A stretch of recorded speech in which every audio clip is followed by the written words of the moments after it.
Hello everyone, and welcome to another episode of Advent of Rust. Today it's me, Luciano, and Roberto, Roberto? this way. Yeah, the other one. So, if this is the first time that you are watching this stream, what we do is basically we are software engineers trying to learn Rust, and the way we are trying to do that is by solving the challenges from Advent of Code. If you never heard of Advent of Code, it's essentially a coding challenge that happens basically every year around the Christmas period, Advent for Christmas, of course. And basically, we're going to see a challenge shortly, but basically the idea is that there is like a story, you are doing a trip, you're going on a vacation, and while you go through this vacation, there are a number of things that are happening to you, and you need to basically go around weird situation and fight your way around by using code and algorithms. So last time we did solve exercise number 12. So today we're going to start exercise number 13. You can find the recording on YouTube, which is linked in the channel description on Twitch. And if you're watching this from the future on YouTube, you can follow us live on Twitch every Monday at 5 p.m. GMT. So with all of that being said, I don't know if Roberto, you want to add anything? No. Okay, so let's get started. So I'm going to share my screen. You should be able to read this. And this is basically the description for the next exercise, day 13. And it is called shuttle search. So basically in the previous one, we were doing a boat trip. And for some reason that I cannot remember, there was a problem and we needed to basically move the boat around to some safe place. So now we finally go to the safe place, but it's not exactly where we wanted to go in the first place, as far as I understand. So basically, we could book another ship, but we cannot take any ship from there. So we need to go to the nearest airport to continue our journey. So let's see what we need to do to figure out how to get to the airport. There is a shuttle bus service available that can bring us from the port to the airport. Each bus has an ID number that also indicates how often the bus leaves for the airport. I think this is an important information. So each bus has an ID, and that ID indicates how often the bus leaves for the airport. Bus schedules are defined based on a timestamp that measures the number of minutes since some fixed reference point in the past. At timestamp 0, every bus simultaneously departs from the seaport. After that, each bus travels to the airport, then various other locations, and finally returns to the seaport to repeat its journey forever. So basically, there are buses, every bus has an ID. That ID indicates how often every single bus is going in a trip that will eventually come back to the port. And on that trip, the first stop is the airport. So what we want to know is every bus at timestamp 0, which is just a reference time, is departing simultaneously. And after that, each bus travels to the airport and so on. Okay. So the time this loop takes a particular bus is also its ID number. So if we take ID number 5, it departs time 0, that is when every other bus is going to depart, then 5, then 10, then 15. So all the multiples of 5 will be the times when the bus number 5 is going to come back to this starting point. So, for instance, another example, ID 11 means that it starts at time 0, then it's going to be again at the starting position at time 11, then again at time 22, and then again at time 33. Okay, so let's see what we have to do. Your nodes, which is our puzzle input, consist of 2 lines. The first line is your estimate of the earliest timestamp you could depart on a bus. The second line, oops, sorry, my screen went blank. I think you can still see my screen. Yeah, I can still Let me see the sharing. make sure my cables are well connected. Okay. Okay, now it's back. So what were I saying? That there are two lines in the input. The first line is the earliest timestamp that basically we expect will be able to take a bus. And the second line is a list of the bus IDs that are available essentially in the bus stop. Oh, there might also be entries that show as an X, and that's something that needs to be considered as an out of service bus, so we can ignore that. Let's see, there should be an example here. So assuming this is an example input file, the first line is a reference timestamp. The next line, it's a comma-separated list of bus that are available in the stop.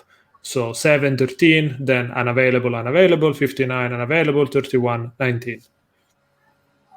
So if we try to represent this in a kind of visual way, we can imagine that if our reference time is 939 and we print the time in the first column, this is when we expect we'll be able to be at the bus stop, basically. And then if we represent every single bus, what's going to happen is that we basically just miss bus 7, which was there 1 minute earlier. So bus 7 is going to reappear after 7 minutes at the stop. And then we have bus 13, which is going to be here at the earliest, and bus 59, which is going to be here. And bus 31, basically, we are not even going to see it here, and so on. So based on this, I think the earliest bus that we can take from this reference point is going to be this one, right? Bus 59, I think. So the earliest bus you could take is bus ID 59. It doesn't depart until timestamp 944, which is this one. So you will need to wait from 939 to 944, which is basically 5 minutes. Multiplying the bus ID by the number of minutes you need to wait gives 295. Okay, so basically if you take the number of the bus, the bus ID, and the number of minutes you are waiting for it gives you this number. And what we need to do is, given our specific input, find the earliest bus we can take, multiply the number of the bus by the number of minutes we have to wait for that bus to arrive, and that's going to be our solution to the problem. So in our what we expect based on our input is going to be that we have to find 136. Yes, so we have to parse the first line as a number, easy. We have to parse the second line, not taking care of the out of order buses for this part 1. So we have just to see the input file that I don't remember if it's comma separated. Let's see the input file. So we have, I don't know if this is readable enough, but we have, it's readable. This is basically the reference timestamp, and then we have a list of buses. Like 13 is the first one, then a bunch of unavailable, 37, unavailable, 401, and so on. Here we can split on comma and just take the numbers, and discard the X's. Okay. So we can convert. Part 1 is parsing an integer and a list of integers. And that's enough for our part 1. Exactly. Okay. So we need. Let's start to write. Let's start parsing. So I don't think we even need to do any special struct, right? Because no, it's just numbers. So it's a number. Yeah, exactly. Probably I don't know if I use 32 or I use 64. Basically, what we could do is we can do lines, and we can do input dot lines, and this is going to give us an iterator of lines. And then we have the first line. This is reference time. Let's call it ref time. And this is going to be lines.next.unwrap, just because we are sure there is at least one line. And then we can do a parse as, what do we do? U32, let's try with a U32. I think the numbers are not huge here. And this can also fail, so let's do another unwrap. I think here it will be, oh yeah, this needs to be mutable, I think, because we are calling next, so we are mutating the iterator. So this is the reference time. Now what we want to do is we want to... Buses, a bus list. Yeah, so let's call it... Let's try to do this in one-liner, and then if it gets too complicated, we can change it. Okay. So let's say bus list. And this is going to be a lines back of U16 maybe, or let's use 32. Let's use 32. Just to be consistent. Yeah. And this is going to be lines.next, which is going to be the next line. Unwrap again, right? And we unwrap again because... So basically this is because next might be the last element. So there is no last element, but we know there is going to be a second line. So it's safe to unwrap. So we are quite sure we are going to have a value. So let's just take the value. Now what we want to do is a split, which I'm not sure how to do the split. So this is going to be a string. Is there a split by a character? Maybe. You're asking pattern. Let's see. Now let's try. I think we can just say comma here. And this should be more than enough to give us another iterator. Okay, at this point we have to map. At this point, do we do an iter? Or it's already an iterator? Or we have to unwrap because it cannot contain commas. It's already an iterator. Let's see if we can do filter. So basically, by filter, we want to keep everything that is not a x, right? Yeah. So if the, let's call it val is, or bus, maybe, let's call it bus. Is the bus ID. So bus is different than x, basically. So now we have a list of strings. Now we have a list of strings that are different from x. And now we should be able to do a map. From that map, we do a parse. So parse again. Okay, let's start to put this in new lines because it's getting crazy already. Here we have just to change the type from string to U32. There is not a way to collect, to parse. I think you still need to parse, but we can check that later. So here we do another U32 and unwrap because, again, we trust that the input doesn't Why you call the x.parse? Is not bus.parse? Oh, it's bus.parse. Yes, you're right. Sorry. And now finally, I think we can just call collect. Let's see if Rust is going to throw a fit. Well, it doesn't like that we are comparing. Oh, because this is an ampersand. Okay, so we just want to compare by value. Right? Yeah. Sounds good. So there are just some suggestions here. Try to use a char. Okay, so a pattern can also be a char. This is convenient. Let's see. Okay. Okay, nice. So basically... Oh, by the way, we have some guests. So let me quickly say hello, I'm Pearl. Hello, Tommaso. Thank you for coming back to the stream.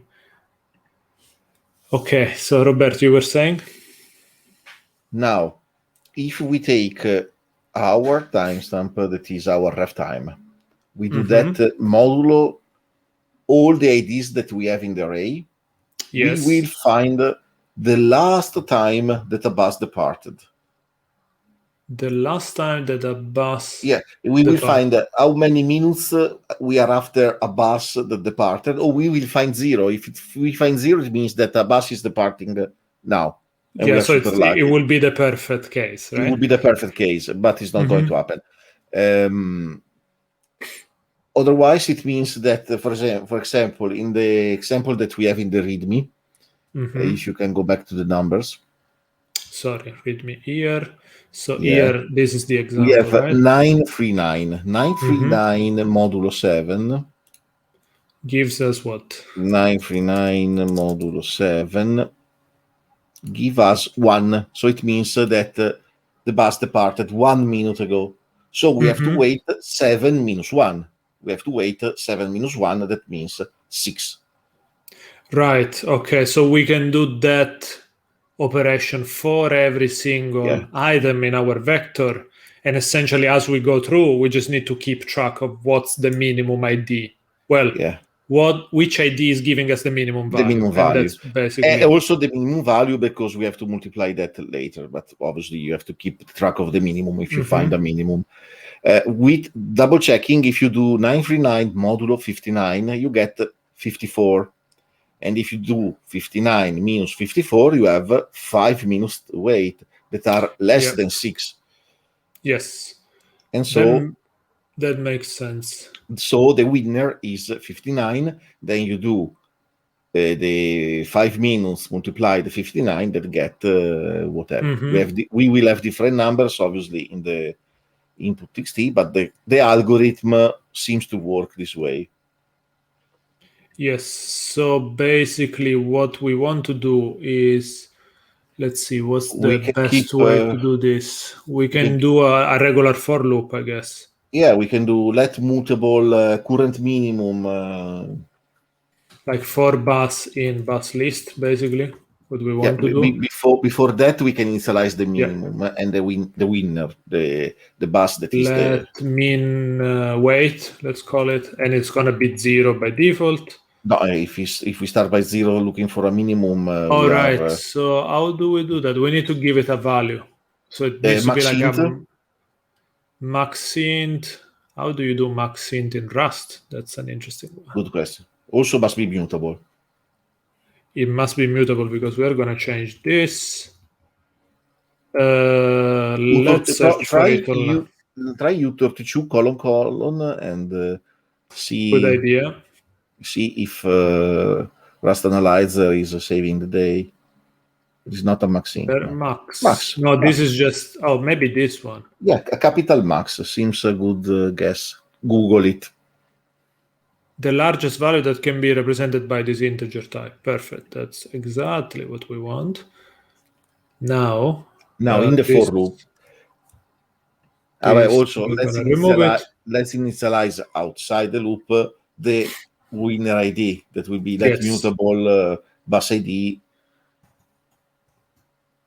Min bus, let's say, ID. Yeah. Makes sense. Yeah, again, on U32 that we can initialize with 0 because we are going to change it at least once. So we don't care. We are going to initialize with 0, yes. I suppose this could also be a reference. That doesn't matter. But well, they are integers. In the end, copying a pointer or copying an integer. Yeah, you're not. If it was a long string, okay, reference would be smarter. But for an integer, I don't think it's changing a lot. And then at the end, what we want to return is basically min bus ID multiplied min weight, right? Yeah, let's see if it complains about the types. No. And no, because we said U32, and this is U32, U32. Perfect. So the last thing here is to put the logic in place where we need to do the calculation. And the calculation basically is the current bus divided, so modulo the reference time. Actually, the reference time module the bus. Module the bus. And this is going to give us how much time has passed since we missed that current bus, right? Yeah. So let time, minutes missed, basically. right? Yeah. And then what we want to do is to Minus take weight the ID of the bus, minus. subtract this time, and Yeah. that's going to be the time we need to wait for the next bus. Exactly. Right? So time to next bus, and this is going to be bus minus missed, right? Yes. And now this is the value that we need to compare against our mean weight, right? Exactly. So if time to next bus is lower than mean weight, at this point we have a new minimum, so we can swap our references. So mean weight is going to be equal to time to next bus, and mean bus ID is going to be equal to bus. Yes. Is that it? I think it's all, if it's correct. Are we brave enough to run the tests? Let's see. Part 1, at least. Yay. Wow, that was working at the first time. Nice. Yeah. Pretty cool. By the way, thank you both, Amperl and Tommaso, for the suggestion. I think there is a little bit of lag in the stream, so meanwhile we figure it out on our own. But yes, please keep pushing suggestions when you have them. Yes, the lag is coming like 5-6 seconds after we talk. Okay, so do we want to have a look at the second part? But well, here I don't think there is a lot to optimize except a bunch of unwrap, but yeah, I suppose the most idiomatic thing we could do here is to change this unwrap for except, where essentially we are trusting that the input is well formed, but if it's not, at least we can throw an error that explicitly says, okay, we did fail because at this point we were expecting this and this didn't happen. So something like, I don't know, expect, here we can say expected line 2, and that was not there. And here basically we can say expect that, sorry, this is expected line 1. And this is line 1 we are expecting is a U32. And here we can do the same, something like expect. Yeah, they are also suggesting about a filter map that I don't know what it does, but probably it does the filter and the map in just one step. Oh, that could be interesting. Let's try that. Let me just change this. Expected line 2. And here every time we do a parse, we have to expect an integer. So but basically, filter map is create. So we get a bus.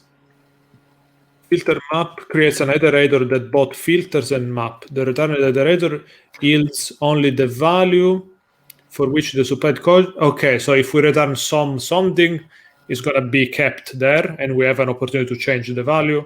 If we return none, it's going to be rejected, basically, not included in the final list. Yeah, in the comment, they suggest bus.parse.ok. That probably is doing all of it. Dot parse, and I suppose we still need to say U32. I don't know if he's guessing. I don't know if he's guessing by the type that we declared on line 4, but well. Does an OK return true or false? What does it return? Or returns the T? No, return an option. So it's fine because even okay, that's perfect. That's exactly what we want. So we should be able to get rid of these two. And still having a working solution. Having a working solution. Yeah, let's run the test. Okay. That was pretty good. Thank you very much, Tommaso. So this was the suggestion. Try to remove the type in the parse in line 12 because we are already telling the type in line 8. So I don't know. I don't know if it's guessing or if we have to be explicit. It doesn't seem to be complaining here, so this is really cool. Okay. Oh, I did run. Yeah, you ran all the tests, but it did pass the first one as well. Part 2 is just hard-coded with the resolution. Nice. This is really cool. Okay, so basically, this is cool because here the error management is much more simplified, it's more readable. More idiomatic of the language, probably. So, okay, it's not returning a Boolean, it's returning an optional. Exactly, yeah. An option, sorry, not an option. So it's basically taking, because parse returns a result. So a result can either be a value or an error. And as far as I understand, OK converts that result to an option, which is going to be some value if the result was OK, or none if the result was an error, I believe. The filter is filtering out all the knowns. And there is an example here that says, if it's OK 2, it's going to become some 2. If it's an error, it's going to become none. So yeah, that's a pretty cool thing I didn't know about. Thanks again, Thomas. We learned something even today. Nice. Okay, so let's read the second part. Yes, let's go there. So Readme. All right, so part 2. So the shuttle company is running a contest. 1 gold coin for anyone that can find the earliest timestamp, such that the first bus ID departs at that time, and each subsequent listed bus ID departs at that subsequent minute. So I think you are looking for kind of a scale, right? Yeah. The first line in your input is no longer relevant. Okay, so we can totally ignore the first line. Yeah. For example, suppose you have the same list of bus IDs as above, as the previous example. What happens is that an X in the schedule means there are no constraints on what bus ID must depart at that time. Okay, an X in the schedule means that there are no constraints on what bus ID must depart at that time. So basically, we don't have to take it in account. We don't care about the text. Again, so X are there just for fun, basically. No, they are there because now you see why. Okay, there is a reason. This means that you are looking for the earliest timestamp called T, such that bus ID 7 departs at timestamp T. Bus ID 13 departs 1 minute after timestamp T. So to T plus 1. Yes. There are no requirements or restrictions on departures at 2 or 3 minutes after timestamp T because there are 2 X's. Okay, yeah. Now I understand. So this is T1. Sorry, this is T0. T plus 0. T plus this is 1. T0. T1, T2, and T3 that we can ignore. T4. T plus 4. T plus 5 we can ignore, and so on. T plus 3, T plus 6, and T plus 7 we have to take in account. Mm-hmm.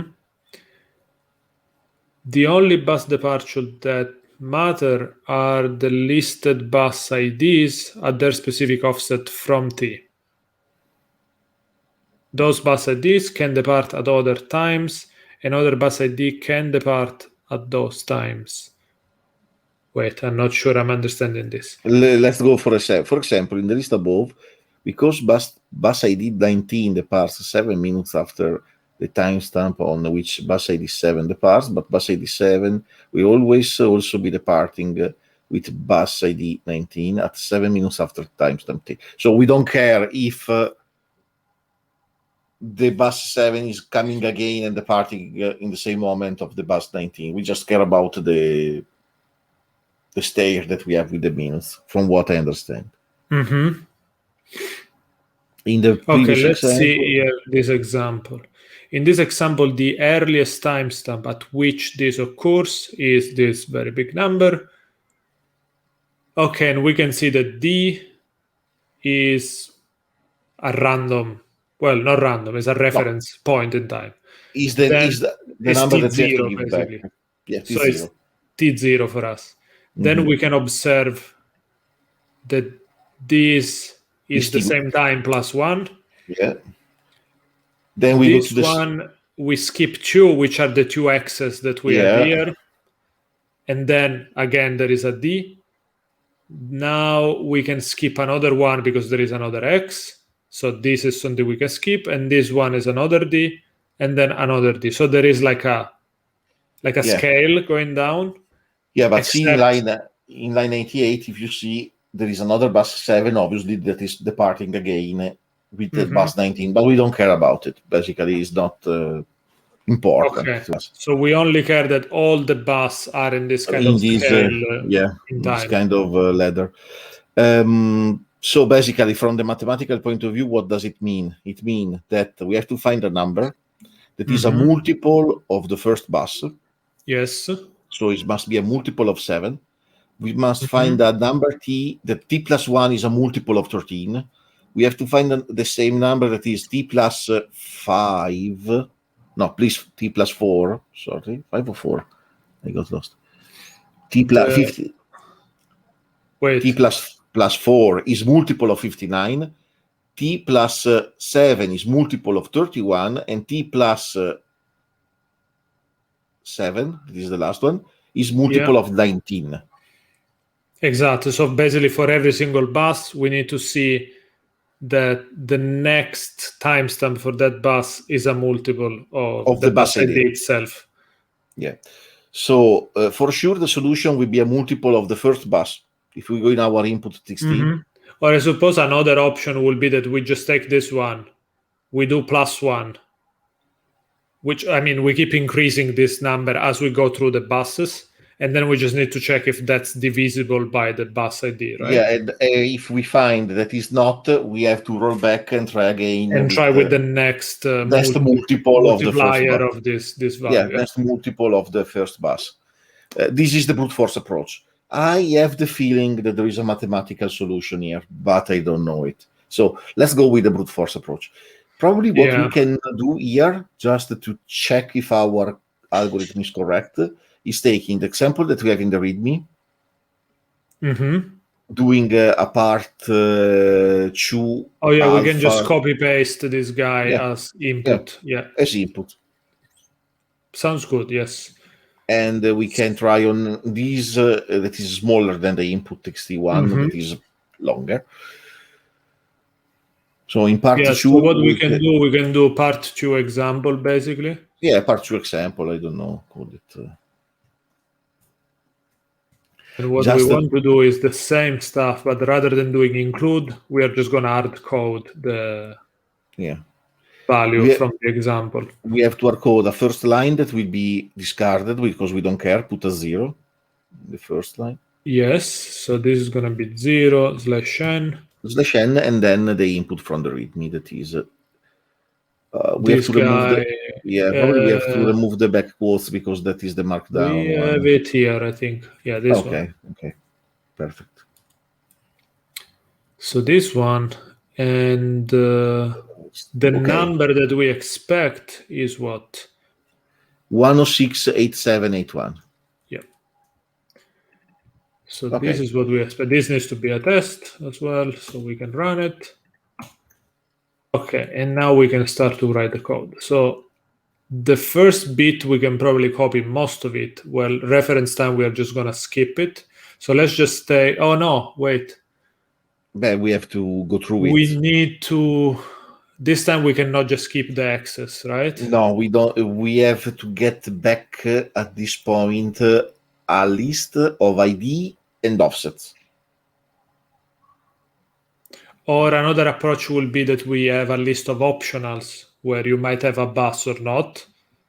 And then this way we keep the access as none. But then every time we see none, we can keep increasing the value and just keep going, right? Yes, but thinking of the main loop that we have, the main loop is taking a number, doing modulo, do plus the offset and modulo the bus ID, and it must be 0. Then we take we go on with the next bus, number plus offset modulo bus ID, and must be 0, and so on. Yes. So if we have a vector of tuples of U32, where the first U32 is the bus ID and the second U32 is the offset, probably a U8 is enough for a U16, but let's go with everything. But the offset from what? From the position, from like the start, 0, 1, 2, 3? 0, 1, 2, 3. Then obviously there will be an example that we have in the example. I see what you mean. We'll save a bit of memory. So if we have like 1 million X's, like we don't need to store no, we don't need to store the that. X's. Yeah, fair enough. If you scroll down in the example that we have in the test that you just pasted, it will be 7, 0, 13, 1. Nothing. We don't care. 59, and then we have, 4. Yeah. Then 31, 6, and 19, 7. So it's a tuple. I don't know if you want to do a type for that. No, I think a tuple is fine. I mean, for 2 numbers, it's probably okay. Well, we can optimize later with types. Let's start with... I mean, let's do it so at least we use labels. So we can do struct bus, and we can say that a bus contains what? An ID, which is a U32, and offset, which is what? A usides. It will be the index in the split array. Yeah, probably a usides, just to not complain. We will have to cast it because then we have to plus timestamp. Then let's keep it as U32 and we'll cast it as we read it. Because when we read, I think we'll read a usides if we read the position of. Calling it bus with a lowercase b? Yeah, that's a good point. And it's complaining now because we are not using it. Oh, well, just a moment. So we have to skip the first line. So we have input.lines. We can do skip, I think. Can we? Oh, lines, it's a function. Then we can do skip, and we can say 1, and then we do next. Then we do and we can say expected line 2. And now at this point, what we want to do is a split, again by comma. Yes, they are in by comma. And now we need to do enumerate, I think. And enumerate will give us the value and the position. Yeah, because we need value and position. So at this point, we can do a map. A filter map. A filter map again, because same rule as before. If it's the X, we have to just discard. So we call it, let's call it row bus. Otherwise, it's going to look weird. Go on a new line because yes, I can't. Because it's getting crazy. Anything. Yeah, but we are getting 2 variables from the enumerator. So we're getting usides and str. Okay. Can't we declare 2 variables in input? No. It can't unpack in the input variable. Maybe, let's try. No, I'm asking. I don't know. The first one is offset. Yeah, the first one is the offset. And the second one is then, it's doing it. And the second one is ID. Right? Okay, perfect. So okay. So now what we want to do is if ID is equal to X, we can just return none, basically. Right? Can't we do the parse again? No. Actually, that will fail, and I think at that point... I don't know, because we have to return the offset and the end. But then if it fails, we still want to parse that value from the OK. We still want to extract it. Okay, let's try that and let's see how it... No, let's try with the if. Let's go with the if sum and... Oh, we are getting a lot of suggestions. So id.parse and then offset. I like that. So let's try it. Yeah, so I don't understand it, but I like it too. id.parse. So this is basically trying to convert an ID to a number. Okay, I didn't say here. I think now here we need to explicitly say that we want a U32. Otherwise, because you didn't specify the variable there, but then so and then I think it means if that succeeded, then apply another transformation to the value. right? So this is basically... That is the bus ID. Now we have the bus ID. So now we can basically construct our bus. So this is bus ID, right? And we have to return a bus. And we return a new bus, which has ID, bus ID, and offset, which is offset as U32, I think. Yeah.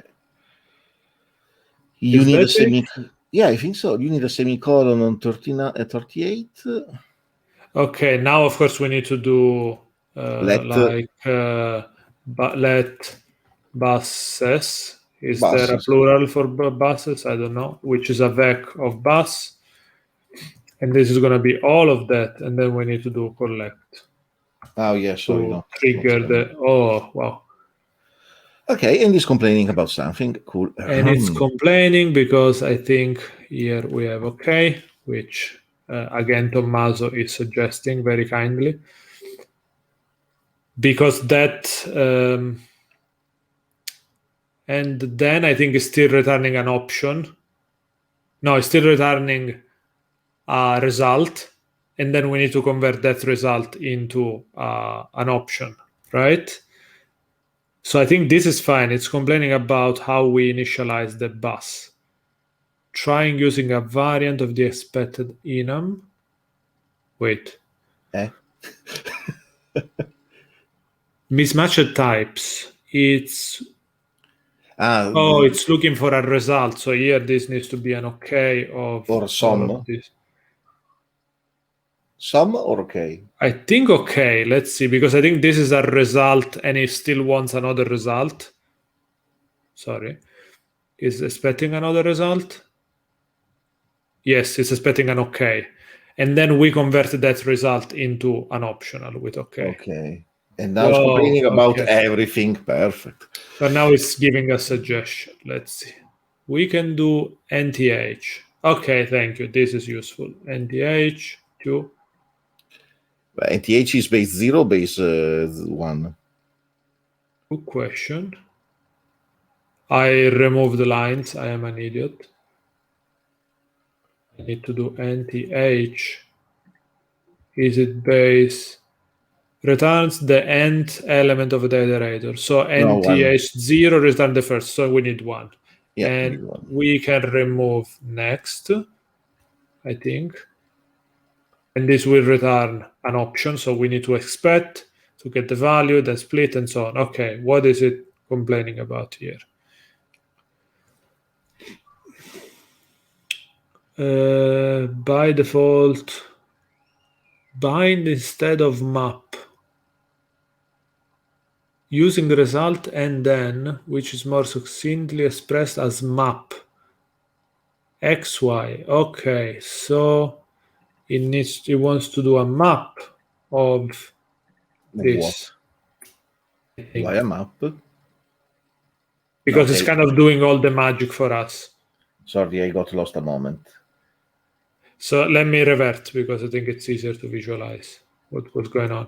So it's basically saying that when you use and then, you are receiving a result. Well, you are kind of processing a result, but you need to return another result. So you are forced to have here either an error or an okay variant. But if you use map, then if you return basically a value, if you only have an okay case, it's going to wrap it for you, basically. Okay. So you can map, we are mapping on top of the parse. So we do ID, parse, map. Or not? Yes. So when we do the parse, we receive a result. Then we map that result in another way. I think map works only if it's successful, only if it's a value. If the parse fail because it's an X, you should not going to map it.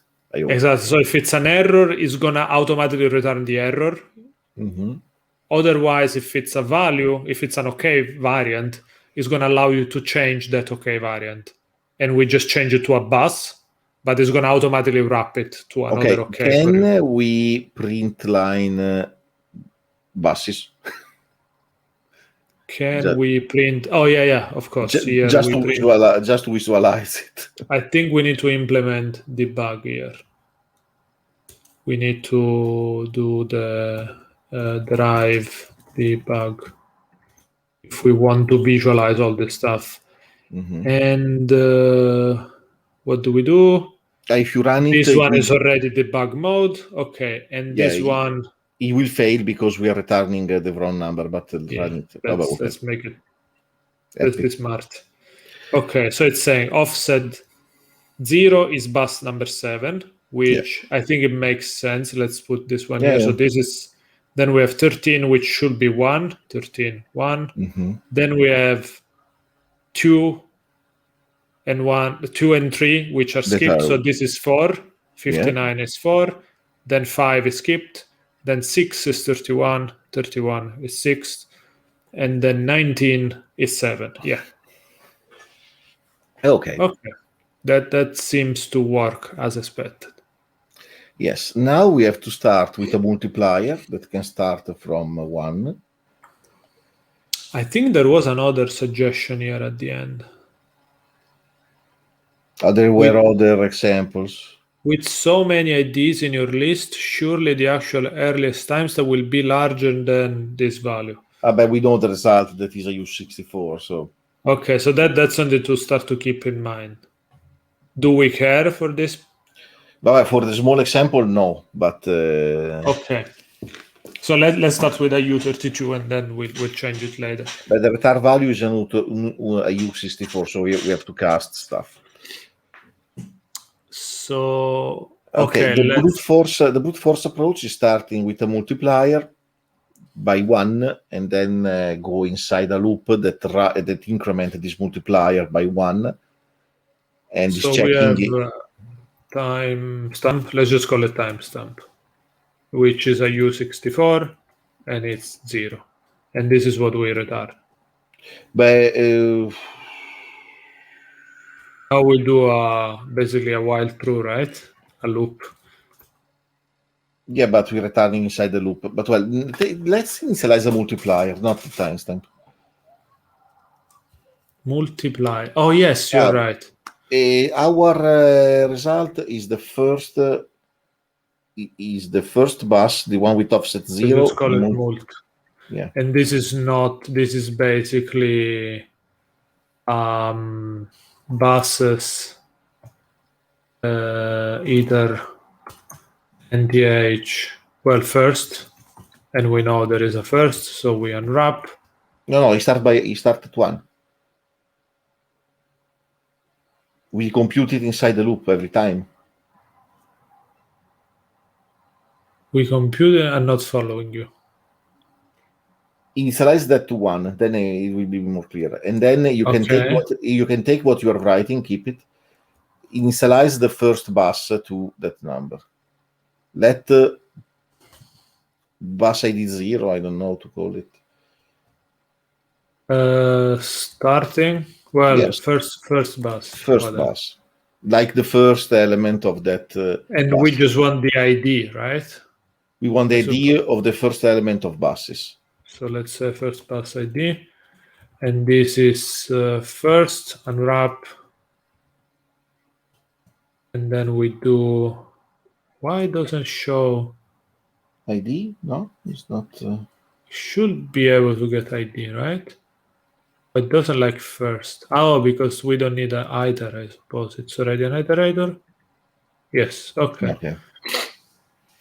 So now inside our loop, we can say let candidate, our candidate solution, is first bus ID multiplied by mult. Multiplied by mult. And this is our hypothetical solution. Now we have to check if this solution is giving the right result. It creates a scale, basically. Yeah, it creates a scale. So we have to do. Okay, so let's say that now we check if it's good. This creates a scale of timestamps. Before going in the loop, also increment mult by 1. So if we have to throw a continue for the loop, we can.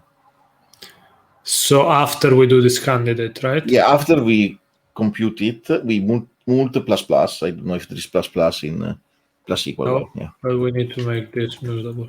Mult. Yes. And now it's complaining. Like. Okay, yes, because this is a U64. Yeah, that must be a U64. So you have to cast first bus ID to U64. Let's do this. Let's do as U64 here. And now everything is a U64 from now on. Okay. Now let's check. So 4 inside the 4. Okay, let me think. We can break, right? Yeah, but we are breaking the 4 that we are writing. That is good. There is, for example, in Python, for this case, there is a break too, I think. But in Python, for example, for this kind of stuff, there is the for else statement. Do a for. If there is a break, I'm not running the else. If the for pass through without a break, it runs the else. I don't know if there's something like that in Rust. Oh, there is another suggestion here, which is interesting. I don't know, by the way, to answer your question, I have no idea if that is possible in Rust. For multi in 1 ... Okay, yeah. So we don't have to... We don't have to keep this guy around, basically. Yeah. Let's see. For mult in 1 ... Yeah, but I think you can remove that line. Okay. Cool. Nice. Okay. So I'm going to put a 0 here just to... Okay. Now mult doesn't have to be increased. No. Which is great. Great suggestion. Thank you very much. Okay, now let's do the loop on top of buses to check if the candidate is the solution. Okay, yeah, so we do for bus in buses. And in fairness, we can skip the first one, right? So we can do for... Well, yeah, we know that the modulo, we can compute the modulo or not. It's not important because it's a multiplication, so it will be correct. If you want to, I don't know, do it in any case, as you want. It's not important. Okay, skip 1. And it's giving you a reference to a bus. Okay. Now we do if our candidate plus the offset bus.offset, sorry. And this is as U64, I think. Within round brackets. I don't think it's needed. No, you have to do modulo. You have to do modulo bus ID. Oh, okay, then yes. If this modulo bus ID is different from 0, we are not in the right solution. Yes, okay, that makes sense. So you are not following the scale. You are just somewhere above or below. I think you just wrote some JavaScript there. Yes. And now here we can just do what? A break? Or break. Yeah, but not break the for bus. No, yes, break the for bus. Cool. And yeah, we have to initialize a boolean. I don't know how to do without a boolean. Between line 58 and 59, initialize a boolean to true. Yeah, let found equal true. False. No, it's true by default. It becomes false when we break. So now found is false. Yes, we have to mutate it. Now found is false. After the loop, we do if found return candidate. We can return actively, yes. Also because we are never reaching that 0 down there. return candidate. Is extremely brute force solution. I don't even know if it works. Bus ID up there is complaining about bus.id, not underline. Okay. Bus.id. Yes. Yeah, and also probably you have to cast to U64, even that one.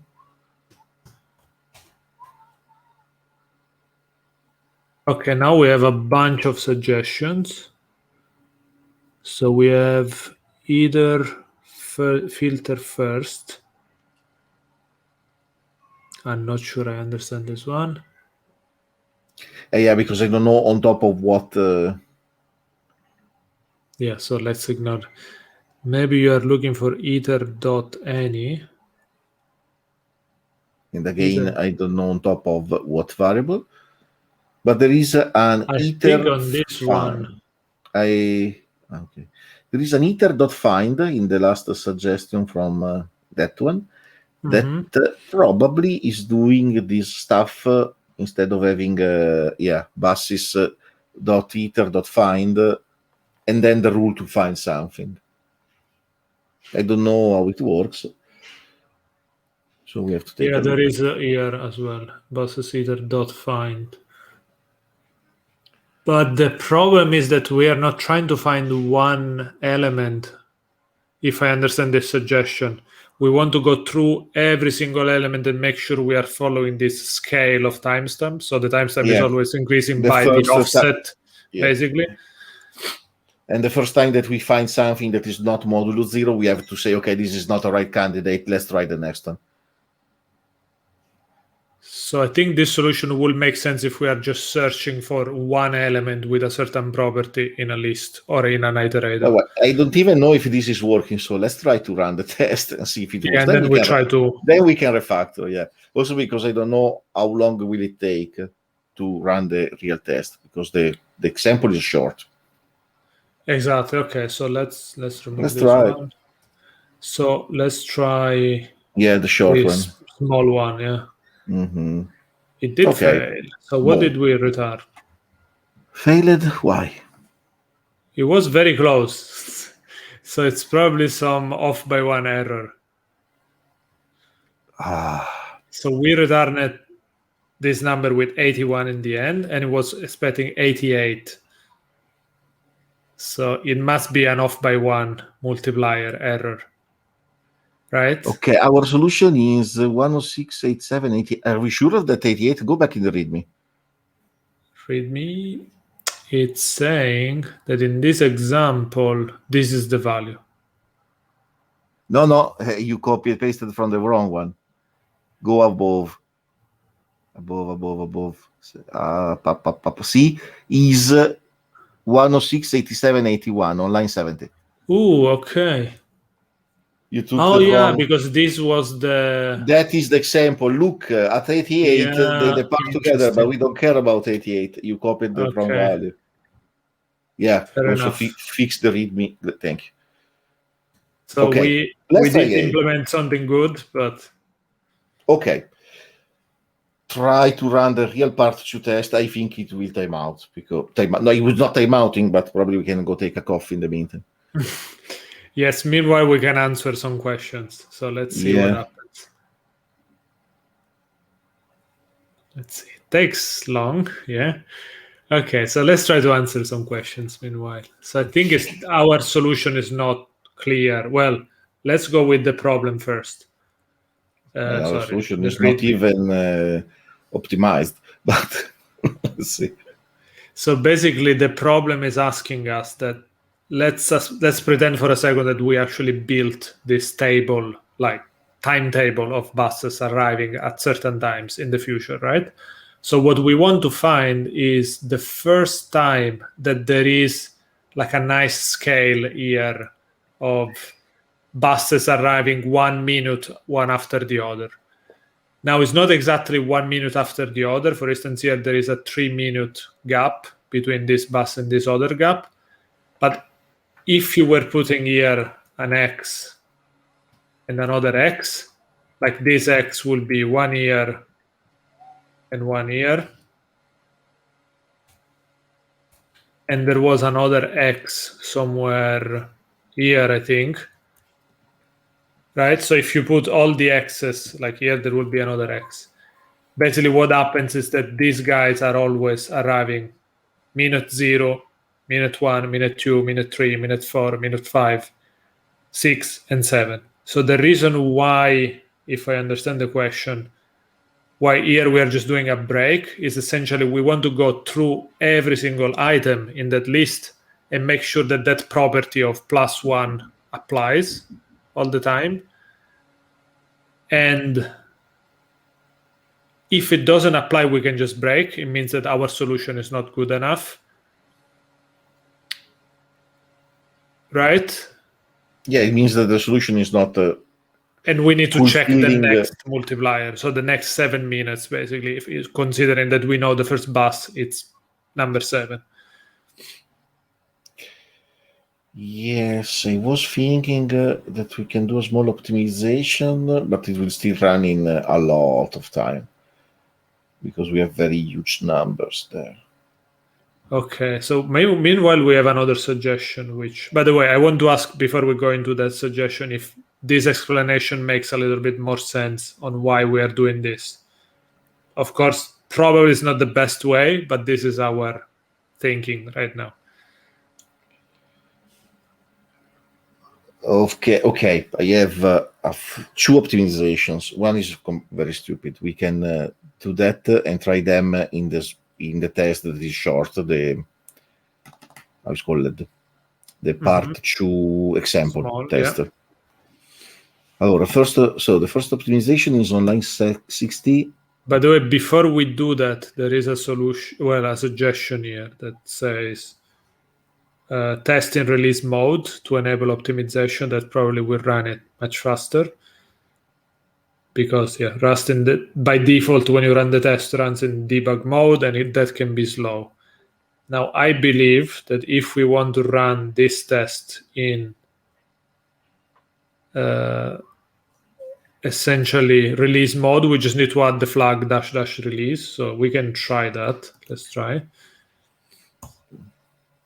Yeah, go to a terminal. How do you open a terminal from here? Control Shift backquote. Control Shift backquote. Doesn't work for me. Command, you're on a Mac. Command Shift backquote. Terminal clear. No.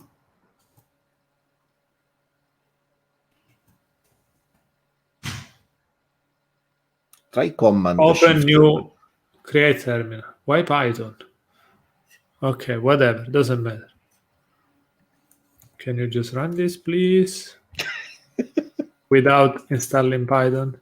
Oh, there is a Python up there. I don't know what you're doing. What I want to do here is just release. Okay. Release optimize. So now it's running optimize. Yeah, but the problem is that the numbers are huge. So first optimization that probably will work is on line 60, doing candidate modulo bus ID equal to bus offset. Okay, I'm not sure I'm understanding why you want to do that. Say again. I'm not even sure if it works. We'll try to do that in line 60. Line 60, basically what you want to do here, right? Yeah, is candidate modulo bus ID equal bus offset. So I'm just gonna write it here just to keep both. Candidate modulo bus ID equal to bus offset. And as condition for the if. He's not going to get to buy us a lot of time. And the other idea, try first if it works. So put that in the if, comment the other line, and run the small test again, just to see. I wonder how warm is getting my laptop. Not too bad. It's managing the stuff. Okay, so let's try this one for a second. Let's keep this one as with the parentheses. previous condition, and we try this one.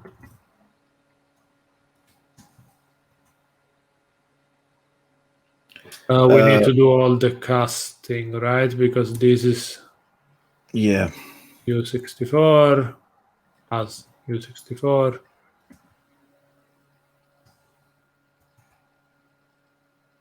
Okay. And you want to try if this still works? No, but sorry, the comment from Tallevo is correct. It can be stupid idea. Go back, try it, but probably it's not going to work, so we can revert to the previous condition. Try it. So we tried a small one, right? Yeah. You can run to test in the same moment. Okay, it's not even working, so get rid of it. Let's revert. Yeah, we just returned 21. Cool, so, I like 21. It's smaller. No, it's brainstorming. Go back to the previous condition. Meanwhile, this guy is still running. No, but it's too big. We have to find a way to optimize. Second optimization that we can try is we are looking for a multiple of the first bus. The first bus in our example, if you open input.txt, is 13. And so we are going in multiple of 13 and try.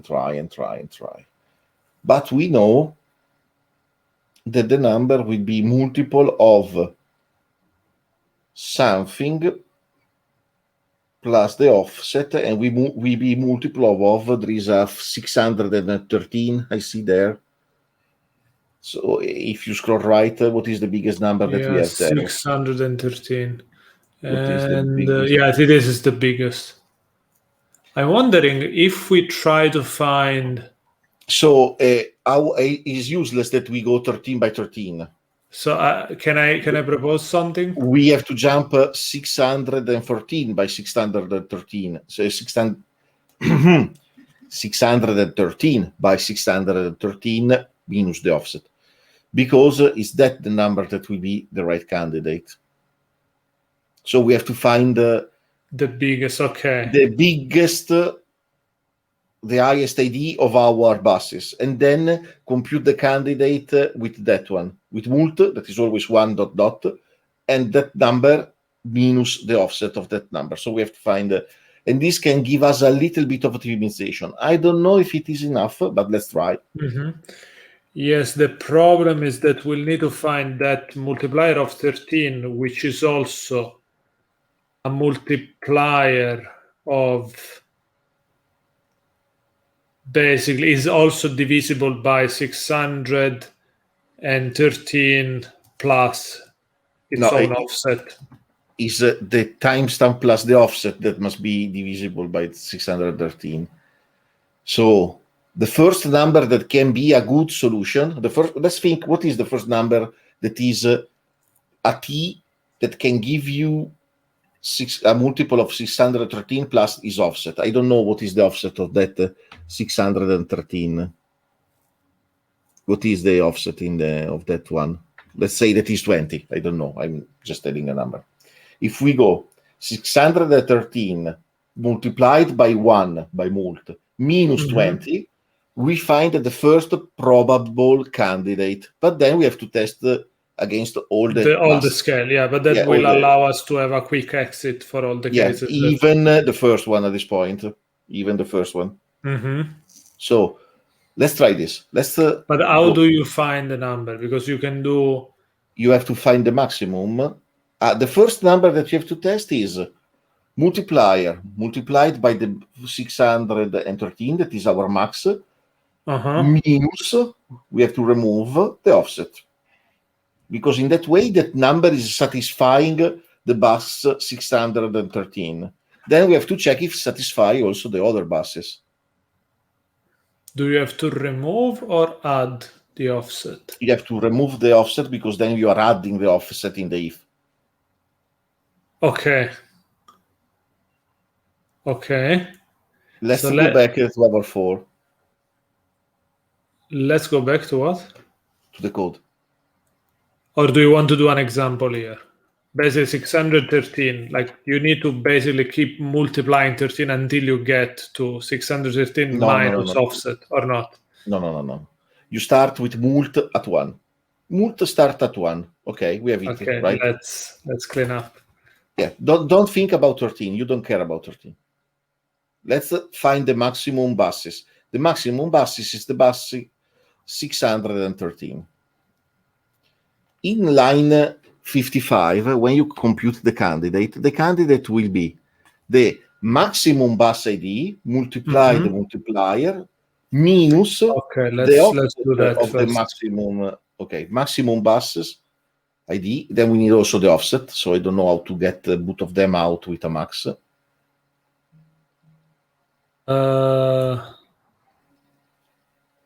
Right.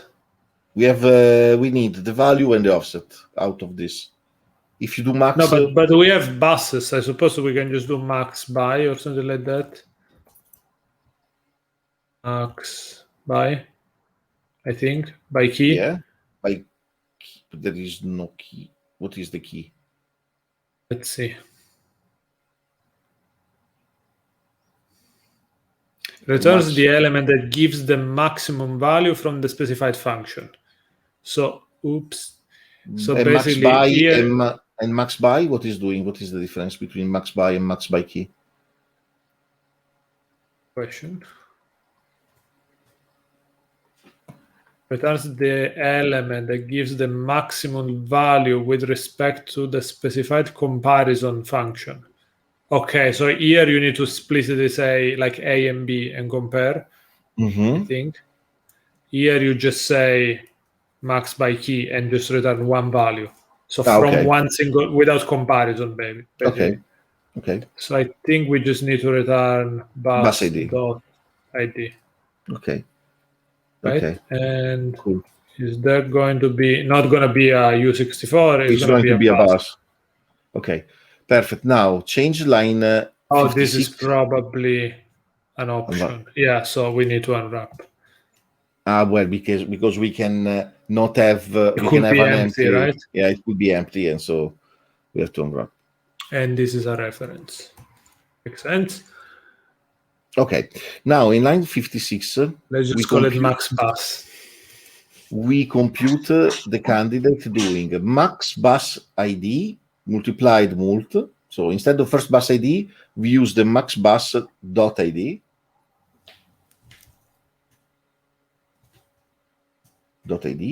Minus minus after the multiply. There. No, mult. We need it. We need mult. Okay, the max bus offset.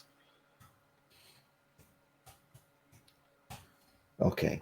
Now remove the skip 1 in line 60. We have to check also the first bus. Okay. We are going to check the max again. We don't care if we check the max twice. Now he's complaining candidate must be a U64. So can you cast everything to U64? In the bus itself, right? It's probably easier. Oh, I don't know what is easier. Because this way we avoid to do 1 million casting everywhere. Okay, as you want. So even line 43. Okay. And so this is as U64. We just do one time. We just have everything as U64. Yeah. Now, what did you say? First bus ID up there, 52. We don't need it anymore, no? Because we don't care, yes. Try the small one if it's still working or if we break everything. Okay, should we stop this one? Because this is definitely not going to finish this is not going to finish. soon. It's just going to burn my CPU for nothing. If this is still too long, we have to find a better solution, but we need to reason on top of this. Yeah, then there is a suggestion which we can read there, but let's try this first. Okay, this is still working. That is still working, and is a little bit more optimized because we jump by 613 instead of by less. Shall we try? Try the big one, but still, no, I don't know if it's. You tried it, China? I was reading the comments. Sorry. Okay, sorry. You were like frozen for a moment there. Okay, let's go while this is running and it's not even optimized. So I don't know what's gonna do. Let's read the comments. So the first comment is this one. Given that you have all the offsets, the order of buses no longer matters. So maybe you can sort buses by ID descending. This is giving us what kind of benefit? Yeah, I'm not sure it's going to help us a lot as well, because the offsets are already sorted in a way, and that's the order that matter for us.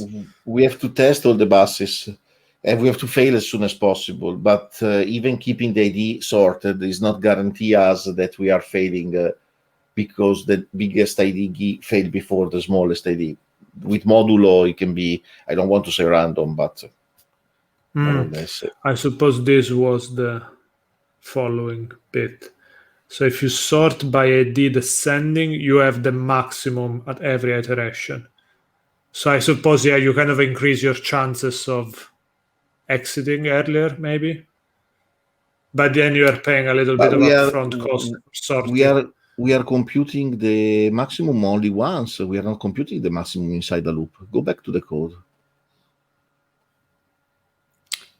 No, I think the suggestion is here that if you have them sorted descending, when you check, I think the assumption is that the bigger the number, the higher the chance that it's not going to fit the scale, because it might be more far away. I think this is the assumption, but I'm not 100% sure. It could be. I have to do statistical analysis of that, but could be. But this is the way I'm reading this suggestion. It could make sense. I just don't know if it's worth it right now. Now, okay, now it's, yeah. I realized that what Roberto is saying is not recursive, so the order will not matter. The orders or the order? No idea. Okay. Anyway. Like I was saying, probably there is a mathematical trick behind all of this because the brute force is not going to end this year. Probably yeah, one thing I was thinking about something like the minimum common dividend or something like that, but it needs to be something that keeps into account the offset. Yeah, the problem here is the offset that is messing around, because it's not that you can say, okay, it must be multiple of another number. No, it can be, you can find a number that is, I don't want to say prime, because it can be a prime because it's multiple of the first bus. But giving +1, +2, +3, you can land in numbers that before satisfying the multiple of another big number can be anywhere on the scale of numbers. So probably we have, in the example, interesting, there is, in the Readme, if you go back to the Readme, if you scroll, there are other examples. Let me revert these ones.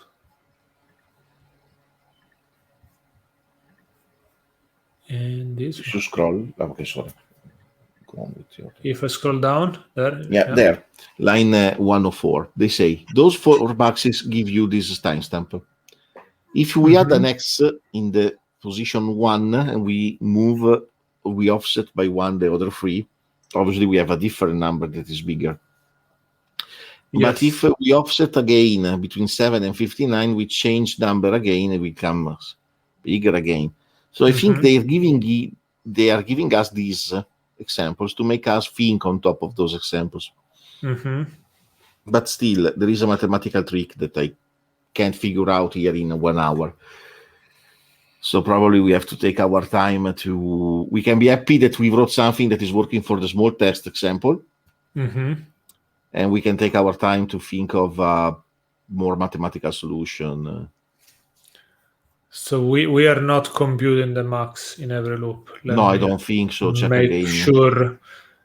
So we are doing the max before, because we just take, yeah. we are computing the candidate at every loop, but it's just a multiplication, so it's not very time-consuming from the CPU point of view. Exactly. Because the problem is that mult is starting from 1, because we can't be sure where the solution is, and we don't have a good way of finding a better starting point because of the mathematical properties of the modulo. Yeah, let's one quick thing I would like to reason about. Let's pretend that there were no offsets. We just wanted to find that at some point all the buses will be there again at the same time. Wouldn't that be what the minimum commune multiplier? How do you call it in English? In English I don't know, I know it in Italian, sorry. Exactly, yeah. Minimo comune multiplo, right? I minimi comuni fattori. So if you have 5 and 10, you have 5 that is prime, 5 by 2 that is the 10, and then the next common multiple is 5 by 2. If you have, I don't know, 4 and 10, you have 2 at the second power, another 2 and 5 on the other one, but then you take just the 2 at second power and the 5, and it becomes 20, and 20 is the first common is least common multiplier, least LCM. common multiplier. Yeah, but having the offset, we are not in that case, because the offset is screwing up all of this. But is it or is it not? I mean, can we calculate the LCD SEM? No. applying the offset to the numbers? So no. I don't know how.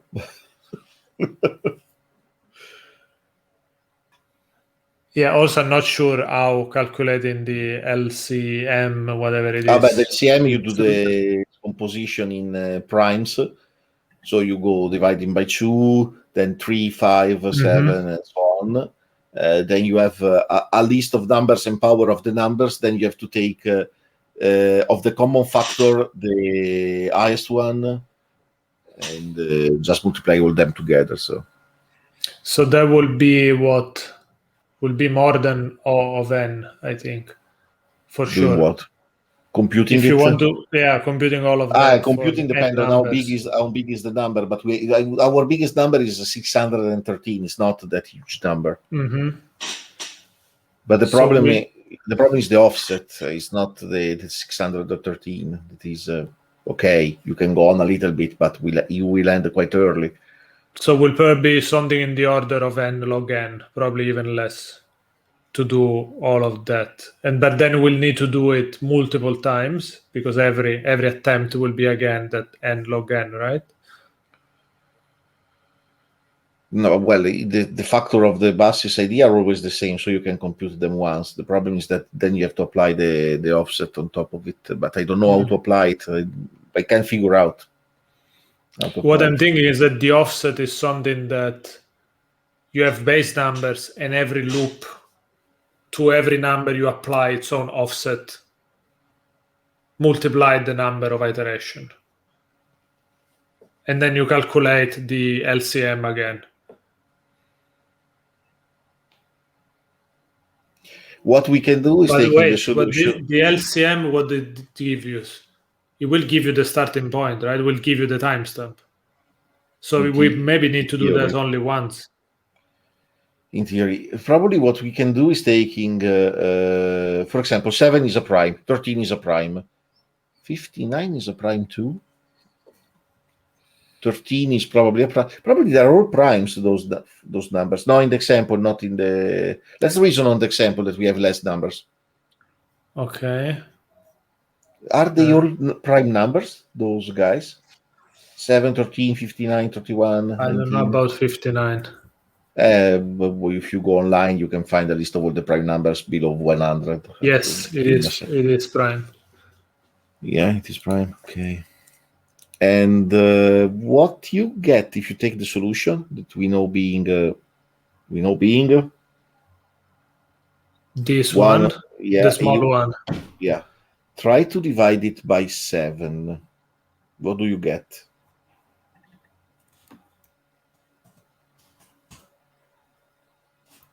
152683. What do you want to see? If it's another... That is the multiplier basically that we found. But I don't think it's correlated in any way with the other numbers, or not. So it's not a multiple of 13, it's not a multiple of 19, because you have to apply the offset by 1. That is, at this point, you have to apply an offset of 1/7. It's a mess. No, I can't find a solution right now. Another suggestion is this, which might be worth giving a shot. Because I mean, if we want to cheat, here it was actually saying like the number is never going to be smaller than this. So you can start from that sliced by the max. If you want to start with that multiplier. Yeah, try that. Let's go in our code. And we start with mult. That will be that number, integer division, not float division, integer division by the max bus ID. Let's just start there. The division is going to give you back a float or an integer in that way? Good question. I think an integer, because we have a U64 divided. I think it does the integer division this way. You don't have to put round brackets for the dot. The dot is smart. I have no idea. Let's put it there and let's see what happens. Okay. I mean, it's more readable, to be honest. So even if it's not needed, let's keep the brackets. Yeah, but even if you run this, I think it will run for a long time. But we can try. I don't know. This one is going to fail because... that one is probably going to fail because it's now... It's too small, but it's taking too much, even in this case. Oh, we got raided. Thank you to Provod. Is sending us a lot of people now that we are almost finishing. Yeah. Almost finishing for today. So what we learned today? Today we learned filter map. Right? Today we learned filter map, we learned .ok, which was also interesting to convert a result to an option. And the dot map on top of a parse. And dot map on top of a parse, that was cool as well, which basically map, you can use it in every result. So it's just that parse gives you a result and then you can map that result to another value or an error. Yeah, but coming from other languages, I was only running map on top of vectors of stuff. Dot parse in this case is an integer, so for me it's not a vector, and so in my mind I can't do dot map on top of a scalar.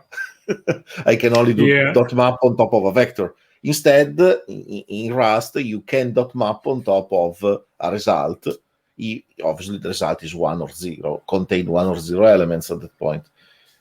But yeah, it's quite cool that you can do that. Filter map is cool because you avoid to do filter and the map like we did. Not that it was not working. It was working. Obviously, probably internally, Rust is doing way better optimization if you do filter map in one step, but then you do filter and then you do map. And the .ok, yes, I still have to round my mind around the option type in Rust. Often I just do what the editor tell me. That is not a good way to do, but...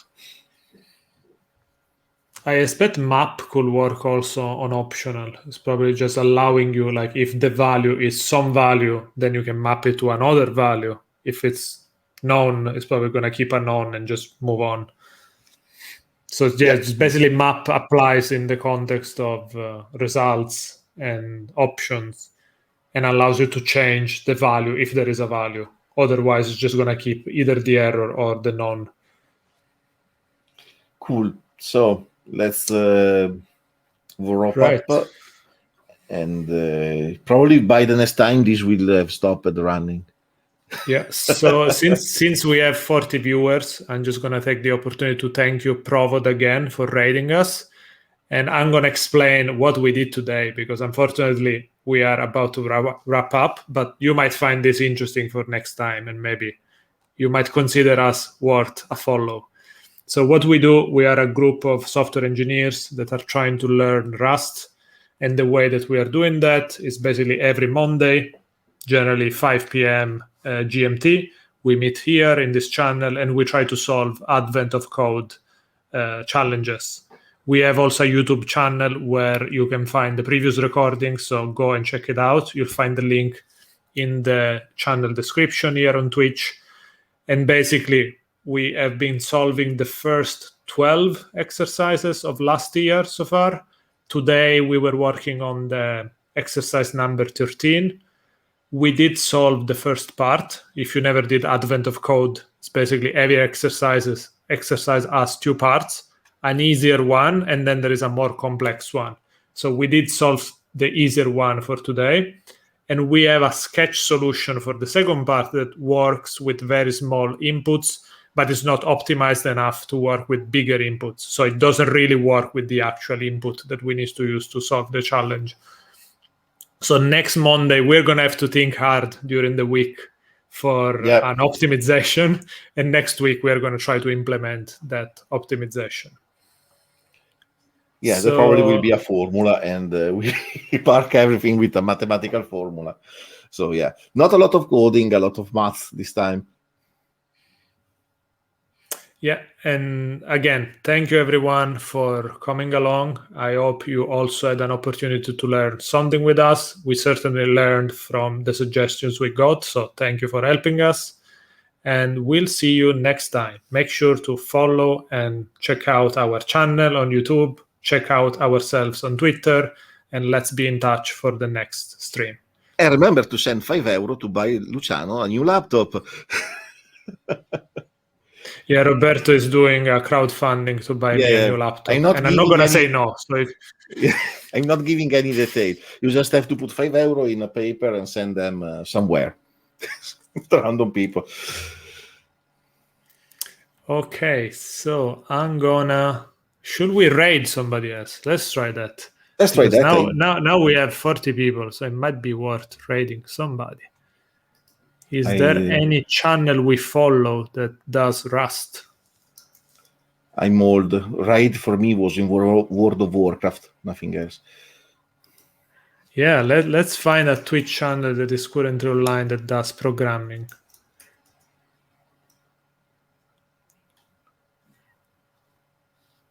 Oh, yeah, there is one who is one of my favorite streamers, the Primagen, who streams about Vim. So you might find that interesting. Yeah, or you can run now before we write somebody that writes code with Vim. All right, so see you everyone. Bye. Fly, you fool.